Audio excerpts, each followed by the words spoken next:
What's your favorite ice cream? Wrong, vanilla. Economic growth is this topic area. As an area poised to grow, especially on Main Street in Plymouth, there will be a need for support for economic development in the business sector. In what way can we plan for this growth rather than just respond to it? And in what ways would you provide the support as a supervisor? And you're up first, is that right? You know, I think that it always goes back to saying public-private partnerships, but we need to have a community envisioning process for Plymouth. When I was a graduate student in my PhD program at UC Davis in feminism, by the way, I ended up following that thread all the way through to start to teach other people about political science and about feminism and how we create change in communities. I went up to Calaveras County and worked on a documentary film out there about a community development process that they had in the Blue Mountain community of West Point. And we interviewed the loggers, the Native Americans, the community development people, and what they did was they all gathered together as a town, and I think Amy mentioned this in her idea about having town halls, and they created a vision for Blue Mountain, and the Blue Mountain Community Center and the Blue Mountain Radio evolved out of that process. And a community garden, a lot of programs were started out of that. And I think that if you look at how various communities have developed, there are various models. For example, in Murphy's, a very wealthy person moved into town and started inviting people to have tasting rooms on Main Street, right? There's various models that we could look at to improve Plymouth. And a lot of people have concerns about it. They will talk about the buildings that are closed down and why haven't they opened, or why is that building being underutilized or maybe not painted. And for those of you who are new here, we have been through various iterations of this. When my mother moved here 30 years ago, there was nothing open on Plymouth. In fact, she lived on a house right on Main Street. And since that time, the town has developed and grown, but I think that we need to come together as a community to figure out what that vision might be and how to handle those problems that I mentioned, how to bring in investment, and how to get help from the county to do that. Thank you. Could you please read the question again? Oh, sure.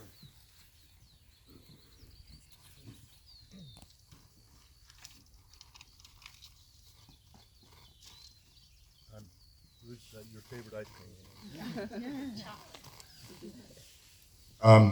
As an area poised to grow, especially on Main Street in Plymouth, there will be a need for support for economic development in the business sector. In what way can we plan for this growth rather than just respond to it? And in what ways would you provide this support as a supervisor? Thank you. I definitely think that we're coming out of a rough 2 years, maybe 3, with the COVID that has hit us. We've had that hit, things have been shut down, and I'm hoping now that, as we can see today, we're all able to get here and come together and be a part of this whole event here. And I'm hoping that businesses will start to thrive. I definitely think that we need to make sure that we protect our rural way of life and we plan for smart growth. Do we have the infrastructure? If we improve our roads, if we take care of our agriculture, our wineries, and our local businesses, the Chamber of Commerce, everything that they do to work and help promote the businesses. I definitely think that we're a town that everybody's looking at. They found us, our history, we need to make sure we hang on to, and our rural way of life. They come here because of the way it's beautiful and they love to visit. We just really want to represent and take care of our community and make sure we have smart growth for our future and not get overabundant and let things go rampant.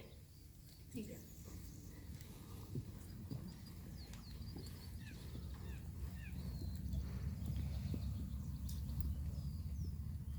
Businesses are important to the health of your community.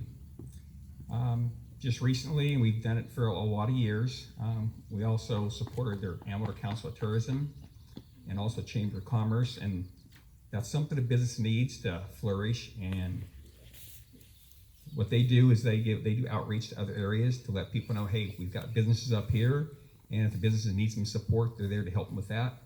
Also, We've acquired multiple grants to bring high-speed broadband to the county. We did one grant, I think about $500,000 in conjunction with some other counties to do a broadband map planning project, which broadband is going to be critical to businesses in this county, even to individuals that want to work from their homes. High-speed internet is going to be critical, so we're working pretty hard on that. I understand how important that is. Also, we got an EDA grant to do a comprehensive economic development strategy for this county. So we're working on economics. I understand how important it is. And something else, I can't do it at the city level, but something I've done at the county level. We've tried to make, basically, when you come to the county to apply for a project or get a building permit, we try to have staff that is friendly, helpful, and getting people to home base in their project. And it's really important because if government helps you, your journey there in the business is a lot easier.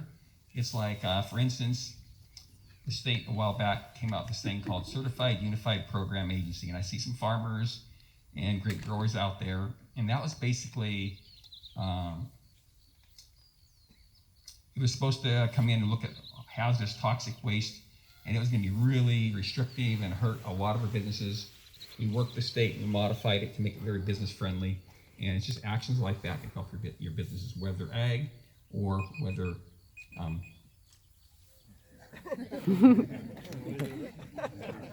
red card.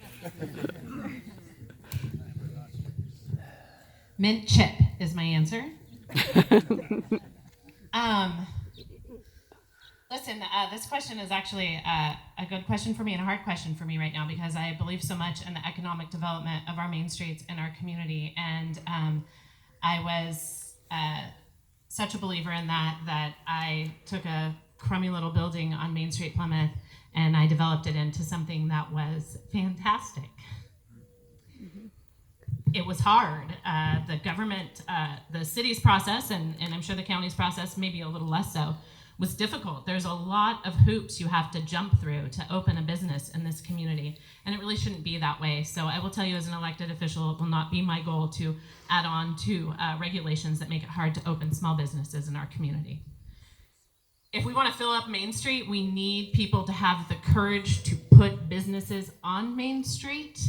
Beth Sogard is here. She is one of those people who has done that and has weathered a lot of storms to remain there. Of course, Mark and Tracy Berkner have done that as well. It is not easy. There are buildings that are vacant, and I know that there are owners of those buildings that are not renting those buildings because the cost to bring them up to the required ADA requirements and other things to open their businesses are prohibitive. So I think we really do have to find ways to do public-private partnerships where entrepreneurs can partner with people in the community. There are people right here in the Zinfandel community that are looking to invest in entrepreneurs in this community. There are ways to make this happen. And I think one of the saddest parts about Prospect Sellers closing, which by the way was also a business decision. You learn a lot about business, opening a business, closing a business, losing a business. I think the thing that I learned is that you can successfully do this, and that all you have to really do is have the courage and reach out to your community and find partners to help make it happen. Thank you.